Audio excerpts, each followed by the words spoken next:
Selamat malam, good evening everyone. Apa kabar? Saya dengan Sudirman dan lagi di kamar saya. Pada kesempatan ini saya akan membuat satu video saja tentang tugas-tugas dan tanggung jawab third officer di atas kapal atau mualim 3 di atas kapal. Langsung saja teman-teman. Pembahasan kali ini yaitu firefighting general procedure. Jadi yang saya bahas di sini adalah general procedure-nya, tidak dengan detail alat-alat firefighting equipment di atas kapal.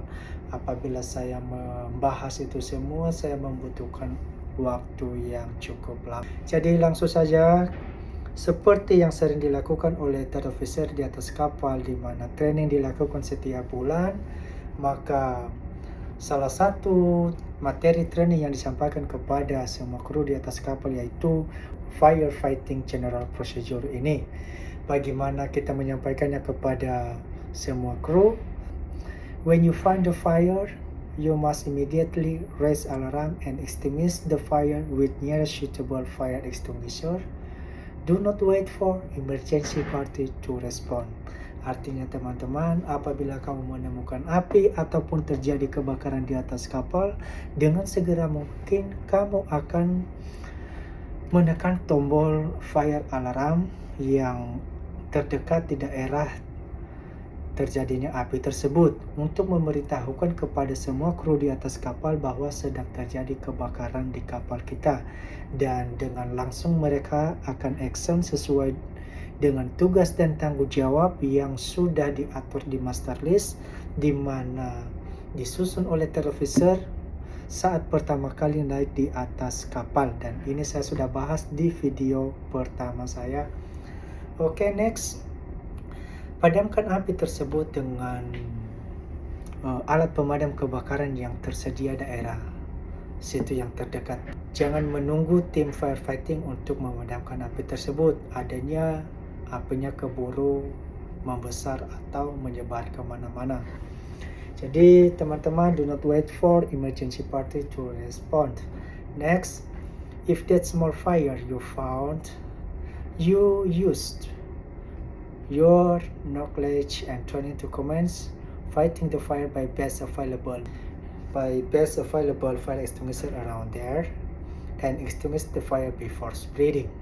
Jadi teman-teman, apabila itu apinya masih kecil, langsung saja kamu menggunakan ilmu dan materi-materi yang sudah pernah kamu pelajari selama ini, cara memadamkan api dengan benar dan alat pemadam kebakaran yang mana yang cocok untuk memadamkan api tersebut. Jadi teman-teman langsung action saja untuk memadamkan api tersebut sebelum menyebar ataupun membesar. Di sini saya akan membahas atau memberikan contoh jenis-jenis api di atas kapal, yaitu seperti oil fire, electrical fire, galley fire, small pump room fire, manifold fire, paint, loop oil fire. Jadi teman-teman, saya akan membahas satu-satu. Saya memulai dengan oil fire. Apabila oil fire yang terjadi di atas kapal, kamu harus menggunakan foam fire extinguisher. Itu udah benar. Dengan catatan teman-teman, when the oil fire is extinguished, the oil surface cannot spread directly from near to far. Sweep around 10 cm on the liquid surface, cut the flame and cover the burning surface. Artinya teman-teman, apabila api yang kamu padamkan itu adalah oil fire, jangan langsung semprot foam fire extinguisher ini ke permukaan oil tersebut. Adanya oilnya menyebar kemana-mana dan apinya juga ikut. Tadinya niat kita untuk memadamkan api, malah apinya bukan padam, malah semakin membesar. Tapi caranya teman-teman, sweep around 10 cm from the liquid surface. Artinya sekitar 10 cm kamu menyemprotkan foam fire extinguisher ini untuk memadamkan sumber api tersebut. Dan setelah sumber api tersebut sudah dipadamkan, dan langsung tutup permukaan oil yang terbakar tersebut, dan apinya akan padam. Dan selanjutnya teman-teman, if that electrical fire, use CO2 fire extinguisher. Itu sudah benar teman-teman, is correct. Dengan catatan, when you use CO2 fire extinguisher, you should choose to spray CO2 fire extinguisher ini from upper wind direction, and the hand should be placed on the wooden handle of the cylinder to prevent the frostbite.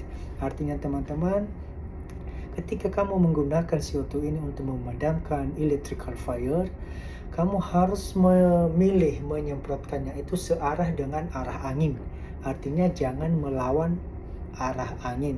Adanya kalau kamu menyemprotkan CO2 fire extinguisher ini dengan berhadapan dengan arah angin, isi dari CO2 ini bukannya ke api, malah kembali ke badan kamu sendiri, dan itu sangat berbahaya teman-teman, karena isi dari CO2 ini sangat dingin sekali, sekitar minus 30 derajat, jadi seperti freezer ya, langsung jadi es. Apabila kena di tangan langsung jadi es, jadi itu sangat berbahaya. Itulah sebabnya dianjurkan untuk menyemprotkan CO2 fire extinguisher ini searah dengan arah angin, dan tangan kita tidak memegang hose-nya, tetapi handle yang ada di silinder tersebut itu yang kita pegang, karena untuk menghindari frostbite, dehidrasi pada tangan kita teman-teman.